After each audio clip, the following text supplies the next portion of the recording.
السلام عليكم. من كتر ما الناس بتحب البتنجان أنا بصراحة قعدت أبحث وراه كده لحد ما عرفت شوية معلومات عنه هقولها لكم النهاردة، وهقول لكم إزاي تنقوه صح، وليه الواحد كده لما بيكون متقلب المزاج أو يوم مش ماشي صح نقول يا نهار بتنجان. البتنجان بريء على فكرة من المواضيع دي خالص. تالت حاجة بقى وده المهم، إيه اللي ينفع للطبيخ وإيه اللي ينفع للسلطة. بس يلا الأول نقول نختاره صح إزاي. أول حاجة لازم أنقي البتنجانة ما يكونش فيها أي خبطة، وتكون يعني مصحصحة كده زي ما انتوا شايفين، يعني تكون بتلمع والجلد بتاعها كده تحس ان هو مشدود، وكمان العنقود بتاعها يكون اخضر. وفي نوعين يا جماعه من البتنجان، يا اما نتايه يا دكر. اللي في ايدي دي نتايه، اما الدكر بتبقى يا دوب حته مدوره كده. دي عرفتوها نتايه ازاي؟ لانها عباره عن شرطه زي ما انتوا شايفين.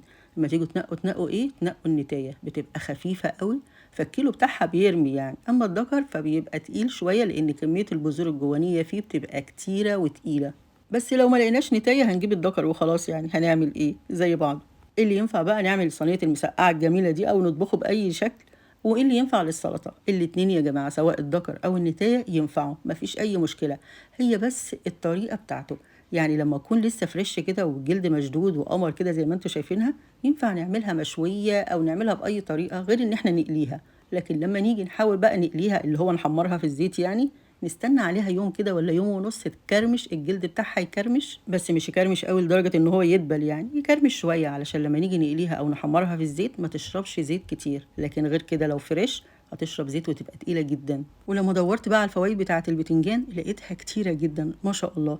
واهمهم بقى بالنسبة لنا جميعا ان فيها مضادات للأكسدة، وكمان فيتامينز كتير جدا زي فيتامين سي اللي هو مهم جدا لتقوية المناعة والبشرة، وفي كمان بوتاسيوم وفي فيتامين بي. يعني كله بتنجان زي ما انتوا عايزين.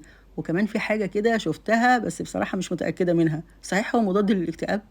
بيقولوا ان هو بيحسن الحالة المزاجية فبيعتبر مضاد للاكتئاب. يا سلام، طب ناكل بقى بتنجان. وده عكس خالص بقى لما بيكون واحد كده يعني حالته المزاجية مش قد كده، ولا متوتر، ولا حتى عنده تقلبات كده في حياته، ويقولوا ده بتنجان خالص. وكمان لما بيكون اليوم بتاعنا مش ماشي صح زي ما احنا عايزين وفي لخبطة جامدة قوي، برضو بيقولوا ده يا نهار بتنجان.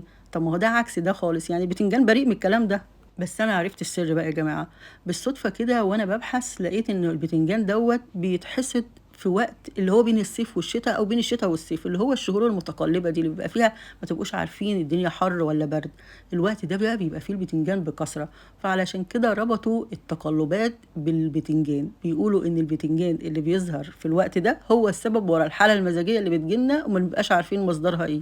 وده كل اللي اعرفه عن البتنجان، بس انا متاكده ان في حاجات تانية انا ما اعرفهاش.